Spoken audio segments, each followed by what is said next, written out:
Hey folks, Gary here. Hey, how many of you have ever felt like someone's out to get you? You know, you get paranoid. Is there someone behind my back? Nope, not out there. I'm safe. But you get that feeling that someone's out to get you. And here it is. There probably is someone out to get you.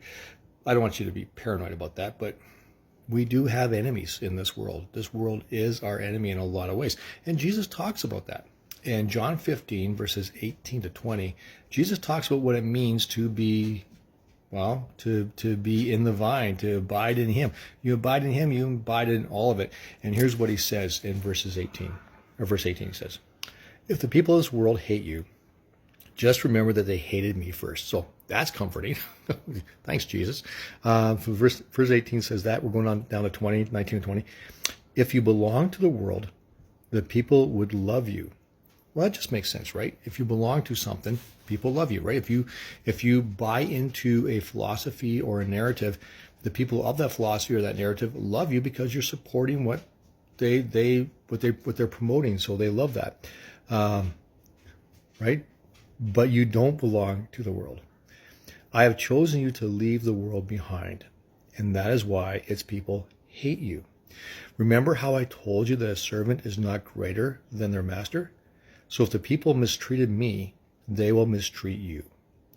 If they do what I say, they will do what you say. So Jesus is talking about the world hating us, about people mistreating him and persecuting him. Of course, we know Jesus was crucified on the cross, right? And he was persecuted. So no, the world did not accept what Jesus was bringing. Right? He was bringing a message of the kingdom coming, of love and peace and joy, of sins forgiven, of God's grace and love. And the world did not accept that. Why? Because the world that he's talking about in this case might not be the world you and I are thinking of. He's talking about the Pharisees and the Sadducees. He's talking about the religious leaders that were self-righteous.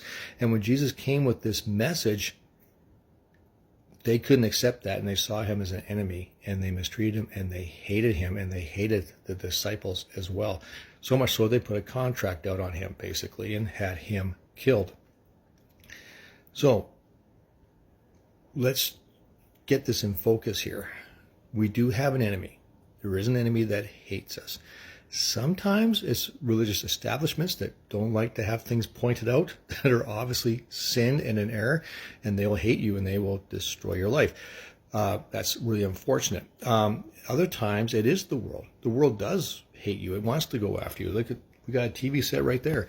That thing will tell me all day long that I need a girlfriend instead of my wife. I need to cheat on her, or I need to have a brand new car or a brand new house, even though I don't need to have those things. It will constantly lure me to what it wants me to believe and have, and it'll hate me when I don't go for it because I'm not supporting it. So we do have an enemy. So what do we do with that? We do what God's told us to do. We tell the world about the love of Christ. We bring healing to the world. We bring joy to the world. We bring blessing to the world.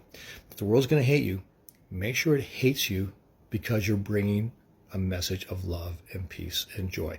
Not because you're being a jerk, but because you're telling them about the love of Christ. And you're going to do just fine. And abide in him.